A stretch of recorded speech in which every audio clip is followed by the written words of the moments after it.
Good morning class 8। तो हम हमारा रिवीजन कर रहे थे और हम करेंगे आज हमारी जो पोयम है, क्योंकि पोयम भी आपके एग्जाम में आ रही है।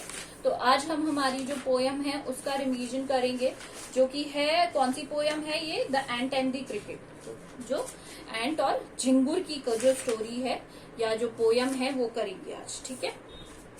And this is the poem. इसमें से बहुत सारे शॉर्ट टाइप क्वेश्चन बन सकते हैं, मैंने आपको बता दिया है। अभी मैं पढ़ाती जाऊंगी और आपको बताती जाऊंगी कि कौन कौन से क्वेश्चन इसमें बन सकते हैं। तो सबसे पहले है, this is an adapted from Aesop's fable. Adopted क्या होता है, किसी का कोई एक्सट्रैक्ट लेना, क्या मतलब कोई कुछ लाइन लेना। तो एसॉप्स की जो फेबल्स हैं, छोटी छोटी जो स्टोरीज हैं या पोयम्स हैं, उसमें से ये लिया गया है। So a fable is always often with animal or character that conveys a moral. जो फेबल होता है उसे कहा जाता है कि उसमें एनिमल या फिर कैरेक्टर होते हैं जिनसे हमें कुछ मॉरल मिलता है, कोई मॉरल मिलता है, शीर्षक। The poem is about an ant and a cricket, contains the idea of far-reaching significance, which is a more true of a four-legged cricket as of two-legged one.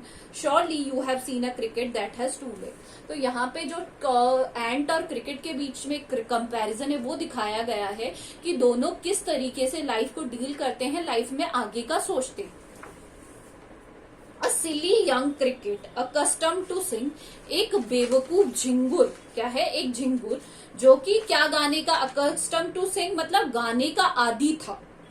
Though the warm sunny months of gay summer and spring begin to complain when he found at home, और फिर वो begin करता है complain करना, क्या करना, शिकायत करना शुरू करता है। His cupboard was empty and winter has come। तो वो क्या शिकायत करने की कोशिश करता है कि अब विंटर आ चुकी है और उसकी जो कबर्ड है वो क्या हो गई है, बिल्कुल खाली हो गई है।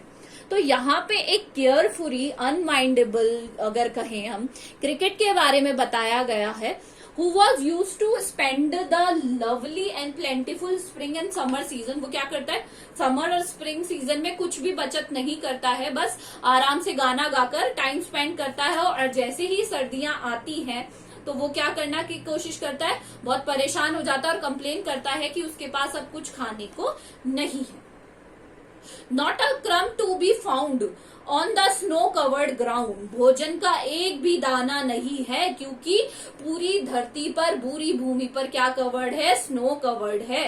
तो यहाँ पे ये क्वेश्चन बन सकता है कि स्नो कहाँ थी, मतलब कौन से सीजन में थी, तो कौन से सीजन में, विंटर सीजन में।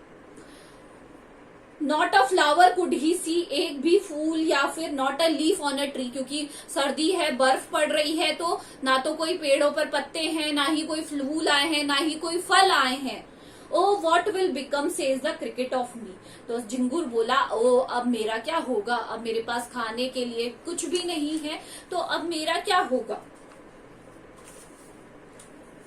At last by starvation and famine made bold। famine क्या होता है, भुखमरी, और starvation अकाल के कारण झिंगुर ने क्या की, उसे बहुत हिम्मत दी, क्योंकि अब वो मरने ही वाला है, अगर नहीं कुछ करेगा तो मर जाएगा। ऑल ड्रिपिंग विथ वेट, पूरा गीला होते हुए बर्फ के कारण। All trembling with cold, tremble करना मतलब ठंड से कांपता हुआ। All he said to a miserly ant, और वो जाता है किसके पास जाता है, एक एंट के पास, एक चींटी के पास। To see him, to keep him alive he would grant him shelter from rain and a mouthful of grain। और उसे ये आशा थी कि शायद वो चींटी उसे क्या दे देगी, खाने के लिए भोजन दे देगी और रहने के लिए जगह दे देगी। उसने अपने आप ये सोच लिया था कि अब मुझे कुछ ना कुछ करना होगा, अदरवाइज मैं क्या हो जाऊंगा, मर जाऊंगा भूख के कारण और अकाल के कारण। He wished only to borrow, बस उसे क्या चाहिए था, भोजन उधार चाहिए था। He had repay it tomorrow, और उसने कहा उससे जाकर कि मुझे भोजन उधार चाहिए, चींटी से कहा, और मैं तुम्हें इसे वापस लौटा दूंगा।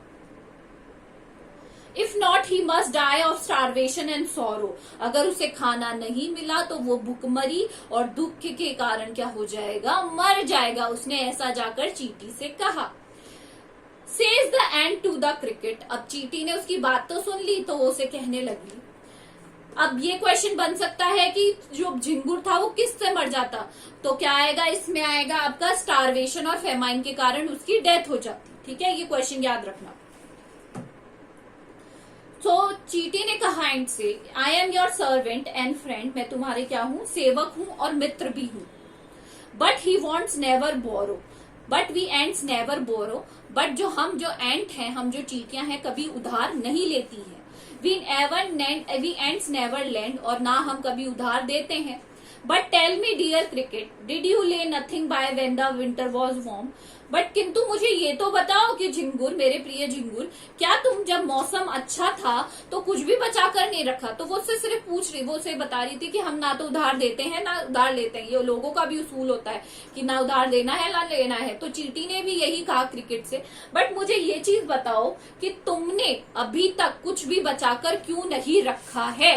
अच्छा मौसम था तब तुमने क्यों नहीं कुछ बचाकर रखा? Quoth the cricket, not my heart was light that I sang day and night. झिंगुर बोला कि मैं इतना खुश था उस मौसम में, स्प्रिंग में, समर में, कि मैं सिर्फ, मेरा हार्ट इतना क्या था, चिंता रहित था, मुझे कोई टेंशन नहीं थी। That I sang all day and night, मैं सारे दिन बस गाना गाता रहा। For all nature looked gay, क्योंकि नेचर बहुत ही ज्यादा क्या था, इतनी सुंदर थी, इतनी प्रसन्न थी। You sang sir, you say, go then says the ant and the dance the winter away. तो चींटी बोली तुम गाते ही रहो बस, और कुछ मत करना, अब तुम यहाँ से जाओ और नाचते हुए ही क्या बिताओ, सर्दियां बिताओ, क्योंकि तुम मेहनत करना ही नहीं चाहते हो। अगर तुम उस टाइम बचा लेते तो शायद तुम्हें कुछ अभी तुम्हारे काम आता। Thus ending he hastily lifted the wicket, ऐसा कहकर उसने अपना जो छोटा सा विकेट यानी छोटा सा गेट था उसे बंद कर दिया चींटी ने। अब चींटी तो इतनी सी होती है, उसे कितना बड़ा, मतलब एक स्टोरी के रूप में बताया है। And out of the door turn the poor little cricket, और जो झिंगुर था उसे घर से बाहर निकाल दिया उसने। Folks call this a fable, लोग इसे कहानी कहते हैं। I warrant it is true, but जो पोएट है वो कहते हैं ये सत्य है। Some cricket have 4 legs, some have 2, कुछ झिंगुरों के 4 पैर होते हैं, कुछ झिंगुरों के 2 पैर होते हैं। तो ये हमने हमारी पोयम रिवाइज कर लिया है। आपको इसके 1 word जितने भी हैं वो रिवाइज करने हैं। आज हम यहीं तक करेंगे। Thank you.